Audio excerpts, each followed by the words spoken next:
अस्सलाम वालेकुम रहमतुल्लाहि बरकातहू। प्यारे बच्चों, उम्मीद है आप अच्छे होंगे।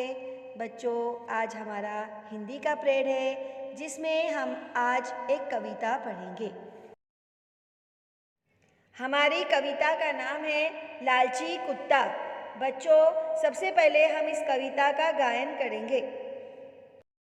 एक कुत्ता जो बहुत लालची भाग चला लेकर रोटी, पड़ी रास्ते में उसके एक नदी बहुत जो थी छोटी। जाने को उस पार नदी के रखा था पतला पटरा, संभल संभल कर चलना पड़ता वरना था पूरा खतरा। पानी में देखा एक कुत्ता, उसके जैसा था जो दिखता, उसके जैसी मुंह में रोटी दिख रही थी मोटी मोटी। कैसे रोटी उसकी पाऊँ, उसका हिस्सा भी हथियाऊँ। भौंका सोच बेभानी में, रोटी जा गिरी पानी में। भौचक्का सा लगा देखने, खड़ा रहा मुँह बाए। बच्चों, इसको कभी न भूलो, लालच बुरी बलाए। बच्चों, इस सुंदर सी कविता को लिखने वाले कवि का नाम है प्रभाकर भट्ट। बच्चों, कैसी लगी आपको ये कविता? यकीनन पढ़ने में ये कविता आपको बहुत अच्छी लगी होंगी। इस कविता को अब हम तस्वीरों के ज़रिए, चित्र के ज़रिए समझने की कोशिश करेंगे। कविता का नाम आपको पता ही है, लालची कुत्ता। लालच की मानी होती है हिर्स करना, ज़रूरत से ज़्यादा किसी चीज़ की मांग करना, किसी चीज़ को पाने की ख्वाहिश करना, है ना बच्चों। लेकिन लालच करना अच्छा नहीं होता। लालच का परिणाम, लालच का जो अंजाम होता है वो बहुत ही बुरा होता है। इस कविता में यही सबक हमको मिलता है। अब देखिए तस्वीर में एक कुत्ता आपको दिखाई दे रहा है जो नदी के ऊपर से गुजर रहा है। देखिए ज़रा, एक कुत्ता जो बहुत लालची भाग चला लेकर रोटी, पड़ी रास्ते में उसके एक नदी बहुत जो थी छोटी। एक कुत्ता था, वो बहुत ही लालची था और वो अपने मुंह में एक रोटी लेकर भाग रहा था। उसके रास्ते में एक छोटी सी नदी आई और उस नदी पे से उसको गुजरना था। जाने को उस पार नदी के रखा था पतला पटरा। तस्वीर में आप देख सकते हैं कि कुत्ते को गुजरने के लिए रास्ते पर लकड़ी का एक पतला पटरा रखा हुआ था। एक छोटा सा लकड़ी का पुल बना हुआ है, आप उसको देख सकते हैं। और ये पुल इतना पतला है इसीलिए उस पर संभल संभल कर चलना पड़ रहा था। यानी ज़रा सा भी अगर बेध्यानी में चले जाएंगे तो नदी में गिरने का खतरा था, है ना। इसीलिए लिखा गया है कि संभल संभल कर चलना पड़ता वरना था पूरा खतरा। आप देख सकते हैं कि कुत्ता नदी के ऊपर से गुजरने की कोशिश कर रहा है।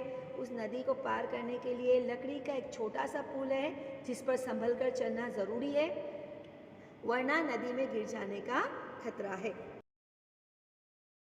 पानी में देखा एक कुत्ता, उसके जैसा था जो दिखता। बच्चों, तस्वीर में देखो, आप देख रहे हैं कि कुत्ता जो है लकड़ी के पुल पे से गुजर रहा है। तो गुजरते हुए उसकी जो है नज़र क्या पे पड़ती है? नदी पर पड़ती है और उसको पानी में उसकी परछाई दिखाई देती है। परछाई की मानी अक्स। देखो, आप तस्वीर में देख सकते हैं कुत्ते को उसका अक्स दिखाई दे रहा है और वो कुत्ता दिखने में बिल्कुल उसके जैसा ही दिखाई दे रहा था। ये मंजर देखकर कुत्ता हैरान हो गया। उसके जैसी मुंह में रोटी दिख रही थी मोटी मोटी। कैसे रोटी उसकी पाऊँ, उसका हिस्सा भी हथियाऊँ।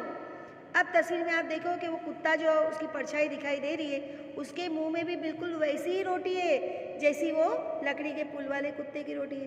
दरअसल वो कुत्ता वही है, उसकी परछाई है, लेकिन कुत्ता उसे क्या समझ रहा है कि कोई और कुत्ता है जो पानी में है और उसके मुंह में भी बिल्कुल उसके जैसी ही रोटी है। अब कुत्ते में क्या आ जाती है? लालच आ गया और वो क्या सोचता है? कैसे रोटी उसकी पाऊँ, उसका हिस्सा भी हथियाऊँ।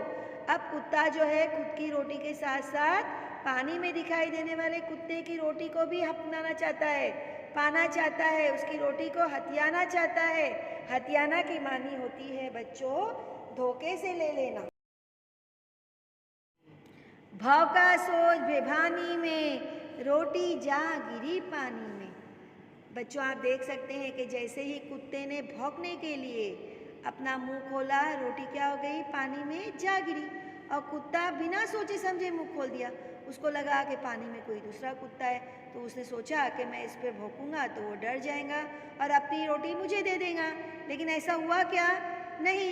जैसे ही कुत्ते ने बिना सोचे समझे भौंकना शुरू किया, उसके मुंह में जो रोटी थी वो कहाँ जा गिरी? पानी में जा गिरी। भौचक्का सा लगा देखने, खड़ा रहा मुँह बाए। बच्चों तस्वीर में देखो अब कुत्ते की हालत कैसी हो गई है। वो एकदम भौचक्का सा हो गया है। भौचक्का की मानी होती है हैरान होना। वो हैरान है कि किस तरह उसके मुंह की रोटी कहाँ चली गई? पानी में चली गई और उसका मुंह खुला की खुला रह गया। बच्चों इसको कभी न भूलो, लालच बुरी बलाए। तो आपने तस्वीर में देखा बच्चों कि किस तरह कुत्ते के मुंह से रोटी जो है चली गई, यानी दूसरी रोटी पाने की लालच में खुद के पास की रोटी भी उसने क्या कर दी? गंवा दी। तो इस कविता से हमको क्या सबक मिलता है कि लालच बहुत ही बुरी बला है। लालच का परिणाम बहुत ही बुरा रहता है।